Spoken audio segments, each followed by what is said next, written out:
Hi everyone. Short series 3.0 का ये next part है, पार्ट 6। इसमें मैं आप लोगों को कुछ ऐसे टॉपिक्स प्रोवाइड करने की कोशिश कर रही हूँ जो आपके एग्ज़ाम में जिनके आने के चांसेस बहुत ज़्यादा होते हैं। जो लोग पिछले शॉर्ट जो सीरीज़ 1 था और 2 था उनको फॉलो कर रहे होंगे, उनको ये सारी बातें पता होंगी डेफिनेटली। जो उनको नहीं पता है वो आप लोग जाकर देख सकते हैं पुरानी सीरीज़। लिंक मैं सब कुछ डिस्क्रिप्शन बॉक्स में दे दूँगी, सारी प्लेलिस्ट का। आप उसको जाकर देखो एंड आई एम श्योर कि वो आपको बहुत हेल्प करेगा। पूरी पूरी प्लेलिस्ट बनी हुई है, उनको जाकर एक बार देख लीजिए। आपके एग्ज़ाम के लिए वो बहुत ही ज़्यादा हेल्पफुल रहने वाले हैं। So let's begin. Before starting, like share ज़रूर से कीजिए वीडियोस को, सब्सक्राइब कीजिए चैनल को, टेलीग्राम ग्रुप ज्वाइन कर लीजिए जिसका लिंक डिस्क्रिप्शन बॉक्स में आपको मिल जाएगा। और उसमें जितनी भी इंपॉर्टेंट अपडेट्स हैं, फाइल्स हैं, पीडीएफ्स हैं, बुक्स हैं और डिस्कशंस है, सब कुछ होता रहता है। ठीक है, ओके। सबसे पहले जिस बारे में हम बात करने वाले हैं वो है type of DNA dependent RNA polymerase. ठीक है, मतलब कि डीएनए पे डिपेंड होके आरएनए का फॉर्मेशन करवाता है जो पॉलीमरेज या जो एंजाइम, उसको हम बोलते हैं डीएनए डिपेंडेंट आरएनए पॉलीमरेज और द नॉर्मल आरएनए पॉलीमरेज उसकी जो कि ट्रांसक्रिप्शन का पार्ट है। अब अलग अलग प्रकार के ये जो आरएनए पॉलीमरेज है पाए जाते हैं। इनसे डिफरेंट डिफरेंट टाइप के जीन का ट्रांसक्रिप्शन होता है और उन जीन्स के बारे में आपसे बहुत फ्रीक्वेंटली क्वेश्चंस में पूछा जाता है। ठीक है, सो सबसे पहले जो हम बारे में बात करें दैट इज़ बैक्टीरिया।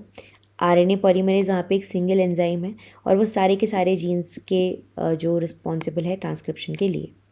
फिर आते हैं यूकैरियोट्स के केस में। इसमें आरएनए पॉलीमरेज टाइप 1, 2, 3 और 4 है। 1, 2, 3 के फोर्थ के बारे में अगर हम स्पेसिफिकली बात करते हैं तो ये आपको प्लांट्स में मिलता है। फर्स्ट जो है वो राइबोसोमल आरएनए आरआरएनए जीन्स के फॉर्मेशन के लिए रिस्पॉन्सिबल है।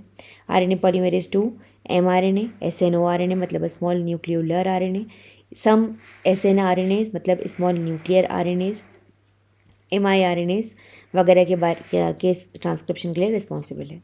आरएनए पॉलीमरेज 3 जो होता है वो टीआरएनए, 5s आरआरएनए, सम एसएनआरएनएज के फॉर्मेशन के लिए रिस्पॉन्सिबल है। RNA polymerase 4 siRNA involve in heterochromatin formation.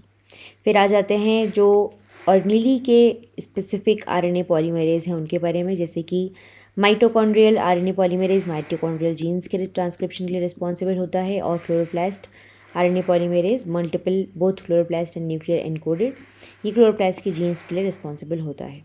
ठीक है, आगे बढ़ते हैं। यहाँ पे आपको 4 टाइप के हाइपर सेंसिटिविटी रिएक्शंस के बारे में बताया गया है।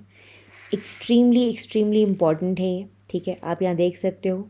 इम्यून मीडिएटर अगर आप बात करेंगे, मैकेनिज्म, टिपिकल मैनिफेस्टेशंस, आईजीई मतलब इम्यून मीडिएटर कौन है उस केस में। ठीक है, यहाँ पे आप देख सकते हो टाइप 1, फिर टाइप 2, ठीक है, उसके बाद टाइप 3 हाइपर सेंसिटिविटी और टाइप 4।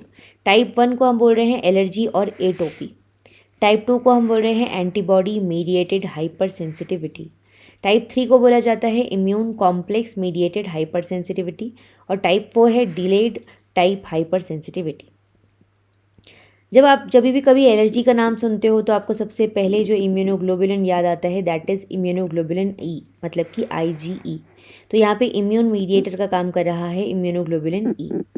मैकेनिज्म की अगर मैं बात करती हूँ तो यहाँ पे एंटीजेंस जो हैं वो इंड्यूस करते हैं cross linking of immunoglobulin E bound to mast cell and basophil with release of vaso active mediators. आप यहाँ देख सकते हो ये एलर्जेंस है, ये एलर्जन स्पेसिफिक आईजीई है। ठीक है, ये इंड्यूस हो रहे हैं इम्यूनो एंटीजन के प्रेजेंस से, एलर्जन के प्रेजेंस से। और उसके इंड्यूस होके आप देख रहे हो यहाँ पे क्या प्रोसेस इंड्यूस हो रहा है बेसिकली। तो जो क्रॉस लिंकिंग है आईजीई का जो कि मास्ट सेल से जुड़े हुए हैं वो प्रोसेस इंड्यूस हो रहा है and basophils with release of vaso active mediators, मतलब कि जो चीज़ें रिलीज हो रही हैं यहाँ पे वो है वेसो एक्टिव मीडिएटर्स। फिर आ जाता है टिपिकल मैनिफेस्टेशंस। तो यहाँ पे क्या है exactly, include systemic anaphylaxis and localised anaphylaxis such as hay fever, asthma, hives, food allergies and eczema. तो ये सब आपके टिपिकल मैनिफेस्टेशंस है in case of type 1 hyper sensitivity. Second आते हैं एंटीबॉडी मीडिएटेड हाइपर सेंसिटिविटी। यहाँ पे जो इम्यूनोग्लोबुलिन्स इन्वॉल्व होते हैं वो हैं आईजीजी और आईजीएम।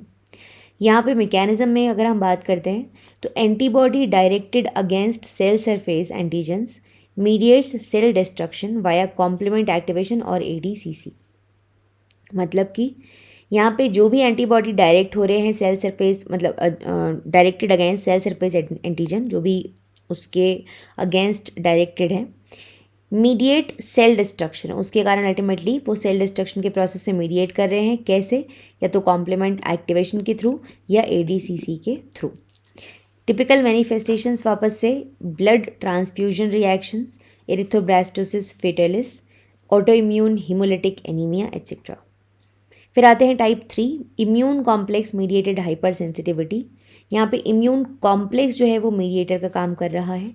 मैकेनिज्म की अगर मैं बात करती हूँ तो antigen antibody complexes deposited in various tissues induce complement activation and in ensuing inflammatory response mediated by massive infiltration of neutrophils। ठीक है, मतलब कि एंटीजन एंटीबॉडी का जो कॉम्प्लेक्स है, जो कि बहुत अलग अलग टिश्यूज़ में जाके डिपॉजिट हो गया है, वो कॉम्प्लीमेंट एक्टिवेशन को पहले तो इंड्यूस करता है, आप यहाँ देख सकते हैं। ठीक है, इससे इंड्यूस हुआ, उसके कारण अल्टीमेटली एक इन्फ्लेमेटरी रिस्पॉन्स मिलता है।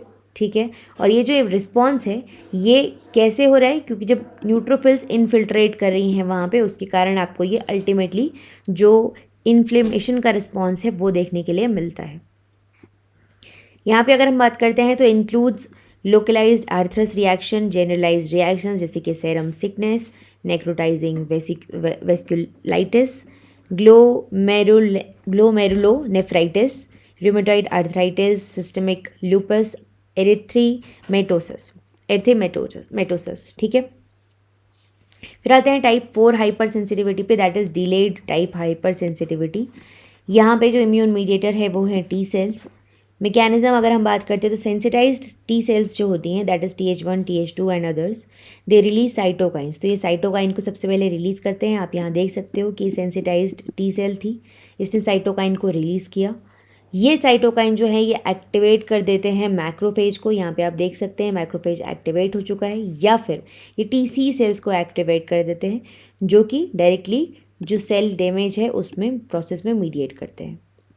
यहाँ पे आप देखेंगे includes contact dermatitis, tubercular lesion and graft rejection. तो इस प्रकार से जो 4 मेजर हाइपर सेंसिटिविटी रिएक्शंस हैं उनके सबसे इंपॉर्टेंट पार्ट्स हमने यहाँ पर देखे। डायग्राम पे स्पेसिफिकली ध्यान दीजिएगा, और ये बहुत ही ज़्यादा इंपॉर्टेंट टॉपिक है with respect to each and every exam जहाँ पे इम्यूनोलॉजी एज अ सब्जेक्ट आपसे पूछा जाता है। तो इतना ही रखते हैं सेशन को। Take care everyone, will see you in the next video. तब तक के लिए बाकी जितनी वीडियोज़ हैं उनको कंप्लीट कर लीजिए, अपने एग्जाम के लिए बहुत मेहनत से पढ़ाई कीजिए। I wish to see you all clearing the exam with flying colours. Take care, will see you in the next video, bye bye.